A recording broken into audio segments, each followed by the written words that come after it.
I'm Anne and I'm in Dumfries. I'm a listening volunteer and I'm also the volunteer branch director. I've lived in Scotland for 40 years, although you wouldn't know from my accent.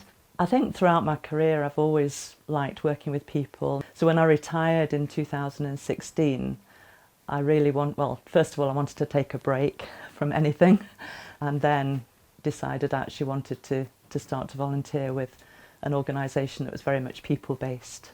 For me, it's really important that we actually speak to people before they reach crisis point, and if we can encourage people in our local community to be a lot more aware about the services that we can offer, but also to make communities in general more aware about their friends, their colleagues, about the signs when somebody might be struggling, and then how to listen.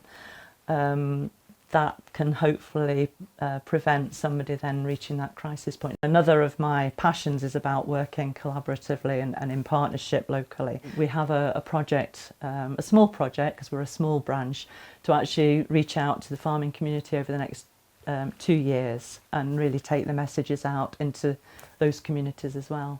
Farmers generally work on their own or in very small groups. They're very isolated quite often, and mostly men. And I think as well, farmers are facing huge challenges at the moment. We were recently approached by the local ice hockey team, the Solway Sharks, to be their charity of the year. And that had really come from the players themselves. There are quite a lot of young men obviously playing ice hockey, and quite a few had experienced, either themselves or family members or friends, quite difficult mental health issues. I think if you work in partnership, you instantly can have much more impact and much more reach. Samaritans, it's a really important service that is there for anybody that needs us. And from a personal perspective, it's really enriched the life that I've had since I retired, I suppose.